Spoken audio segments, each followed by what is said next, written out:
भगत जी सच साहिब, थोड़ा समाधान की कृपा करें। बात यह है कि नानक देव जी जब परमात्मा ने सतलोक दिखाया तब विश्वास आया। इसके पहले नानक देव जी विश्वास परमात्मा के ऊपर क्यों नहीं कर रहे थे? और जब परमात्मा नहीं मिला, इसके पहले ब्रह्मा विष्णु की महेश की भक्ति करता था। इसके बाद जब परमात्मा ने सतलोक दिखाया तब विश्वास किया। इसके पहले उनको विश्वास क्यों नहीं था? तो वो तो महाधर्मी पुरुष था और अपन तो एक सामान्य जीव है। तो अपन कैसे भरोसा करें कि सतलोक देखने के बाद अपने को पता चले कि कबीर साहब की भक्ति करनी चाहिए। सत साहिब, जय बंदी छोड़। बंदी छोड़ सतगुरु रामपाल जी महाराज जी की जय हो। सतसाई भगत जी, देखिए आपका जो सवाल है वैसे उस सवाल का कोई मतलब निकलता नहीं है। अब आपको शंका हुई है तो जाहिर सी बात है, जब तक आपकी शंका का समाधान नहीं होगा तब तक आपके मन में वो सवाल हमेशा कांटे की तरह चुभता रहेगा। तो दास को जो सेवा दी है परमेश्वर ने, तो दास की भी ड्यूटी बनती है कि भगत समाज की ऐसी शंकाओं का भी समाधान किया जाए ज्ञान आधार से, जिनका वैसे भक्ति मार्ग में कोई औचित्य नहीं है। आप जी का सवाल है कि जिस प्रकार नानक जी तो बहुत अच्छी आत्मा थी, धार्मिक व्यक्ति थे, और उन्होंने भी जब परमेश्वर उनको बेई नदी पे जिंदा महात्मा के रूप में मिले, उनको सतलोक के विषय में बताया, तो उन्होंने भी तब तक यकीन नहीं किया सतलोक पे जब तक उन्होंने अपनी आंखों से सतलोक को नहीं देख लिया। आप जी का कहना ये है। भगत जी, ये सत्य नहीं है, क्योंकि ये परमेश्वर के सोचल छिद्र में आता है। ये हकीकत नहीं है कि नानक जी ने सतलोक देखने के बाद ही उनकी बातों पे यकीन किया, ऐसा नहीं है भगत जी। सत्संगों के सार को समझना पड़ेगा हमें। परमात्मा स्वयं गरीबदास जी महाराज जी को भी सतलोक लेके गए, जबकि गरीबदास जी महाराज जी के रूप में स्वयं कबीर परमेश्वर थे, डबल रोल में थे। डबल रोल में कैसे थे? जिस प्रकार काशी के भंडारे में स्वयं परमात्मा केशव बंजारे का रूप बना के आए। अब बताइए, एक रूप में तो परमात्मा सवाल पूछ रहा है और दूसरे रूप में कबीर रूप में परमात्मा खड़ा होकर 8 पहर तक 24 घंटे तक उन सवालों का जवाब दे रहा है। तो क्या हम ये कह दें कि कबीर परमात्मा को जब पता ही नहीं कि सतलोक में क्या है, वो यहाँ क्यों आए हैं, तो भगत जी सवाल व्यर्थ का होगा। क्योंकि केशव बंजारे के रूप में खुद कबीर परमेश्वर थे, उसके बाद भी वो सोचल छिद्र करते हुए, अपने आप को छुपाते हुए, इसी पृथ्वी का एक प्राणी बताते हुए और परमात्मा से सतलोक के विषय में सवाल कर रहा है, जिसने स्वयं सतलोक की रचना की।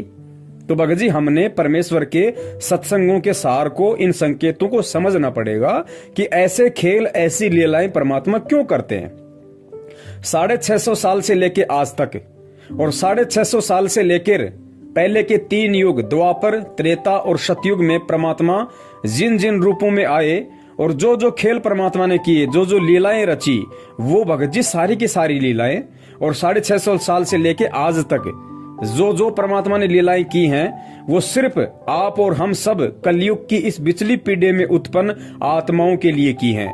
ये उदाहरण पेश किए हैं ताकि हम समझें, हम परमेश्वर से जाड़ घिसाई ना करें।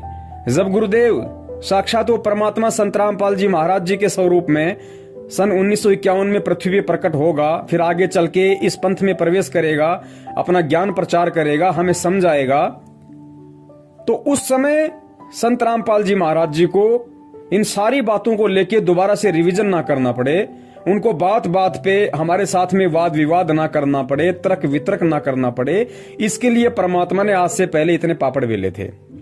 तो आपका जो सवाल है, उस सवाल का जवाब ये है कि नानक जी जो थे, उन्होंने परमात्मा से वाद विवाद वास्तव में इसलिए नहीं किया क्योंकि उन्होंने सतलोक को अपनी आंखों से नहीं देखा था। बात ऐसी नहीं है भगत जी। नानक जी को परमात्मा ने प्रेरणा की, मलुकदास जी को परमात्मा ने प्रेरणा की, धर्मदास जी के अंदर परमेश्वर ने प्रेरणा की।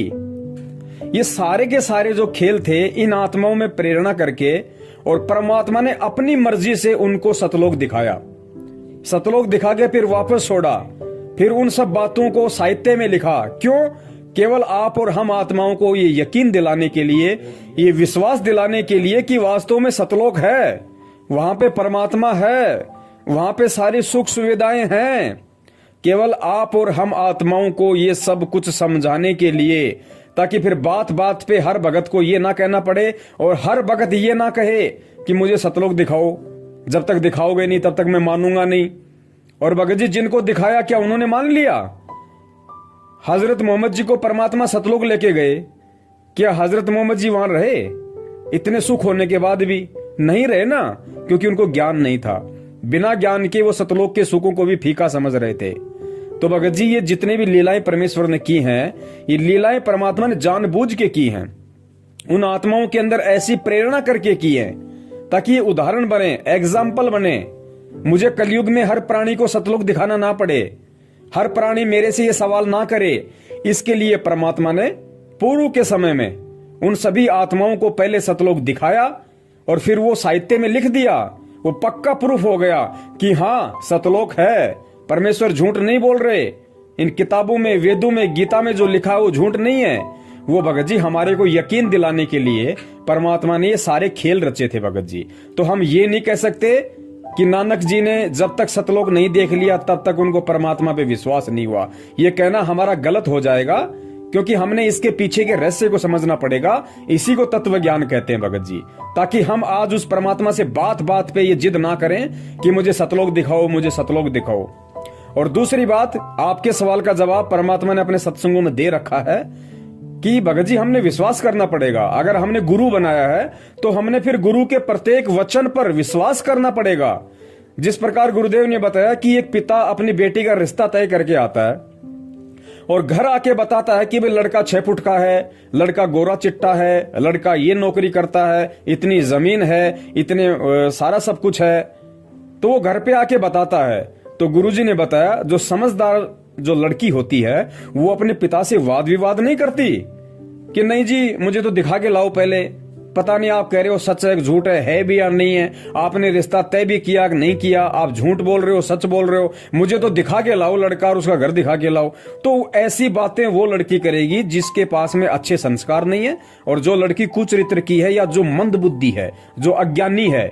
वरना जो समझदार बच्ची होगी उसको अपने बाप के ऊपर यकीन होगा कि बाप कभी अपनी बेटी का बुरा नहीं चाहेगा, उसके भविष्य को अंधकार में नहीं धकेलेगा किसी ऐसे घर में उसका रिश्ता तय करके। तो बाप जो बोल रहा है वो बिल्कुल सत्य है, ये उस लड़की को यकीन करना पड़ेगा अगर वो समझदार है तो भगत जी हमने भी उस लड़की की तरह एक समझदार शिष्य बनना है, एक समझदार भगत बनना है। और हमने अपने गुरुदेव पे, अपने बाप पे ये विश्वास करना पड़ेगा कि हमारे बाप ने जो कह दिया वो बिल्कुल सत्य है। और बाप ने खाली कह नहीं दिया, बाप ने इतिहास में लिखा हुआ भी दिखा दिया, वेदों में, गीता जी में लिखा हुआ भी दिखा दिया, और बाप ने प्रैक्टिकल में भी दिखा दिया उन आत्माओं को निमित्त बना के पहले के समय में। और वो आत्माएं चीख चीख के अपने ग्रंथ बना के चली गई कि हाँ सतलोक है।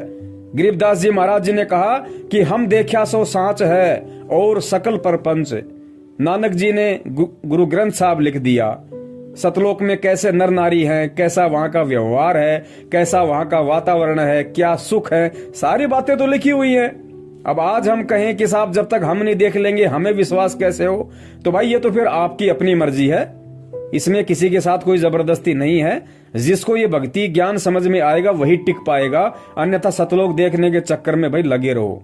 सत साहेब जय हो बंदी छोड़ की।